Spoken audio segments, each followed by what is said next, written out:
ભરૂચના ઝઘડિયા જીઆઈડીસીમાં બાળકી પર દુષ્કર્મની મુદ્દે રાજનીતિ ગરમાઈ। ઝારખંડ સરકારની 3 સભ્યોની ટીમ વડોદરા આવી।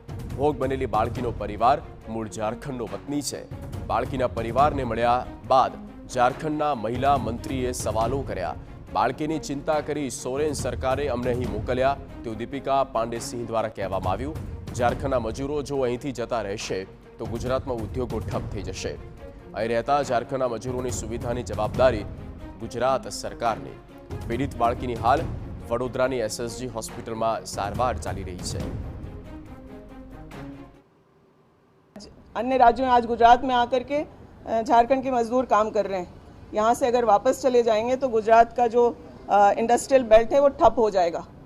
लेकिन जब इतना काम वो यहाँ कर रहे हैं, वो अपना मैन पावर झारखंड से यहाँ लेके आ रहे हैं, तो उनके वेलफेयर का भी काम गुजरात की सरकार को करना पड़ेगा। उन्हें जिम्मेदारी उठानी चाहिए।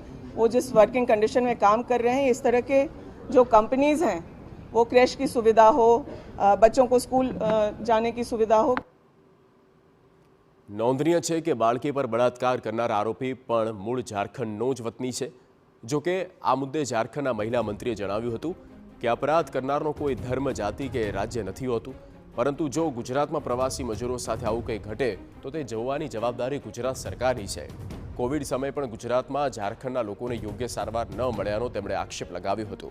ત્યારે બાળકીની સારવાર માટે સોરેન સરકારે 4 લાખ રૂપિયાનો ચેક આપ્યો છે અને જો ગુજરાત બહાર સારી સારવાર મળી શકે તેમ હોય તો બાળકીને એરલિફ્ટ કરવાની પણ તૈયારી દર્શાવી છે। 4 लाख का चेक और 50,000 उसको इमीडिएट मेडिकल अटेंशन के लिए अगर कुछ चाहिए तो उसके लिए झारखंड सरकार की तरफ से सहयोग हुआ है।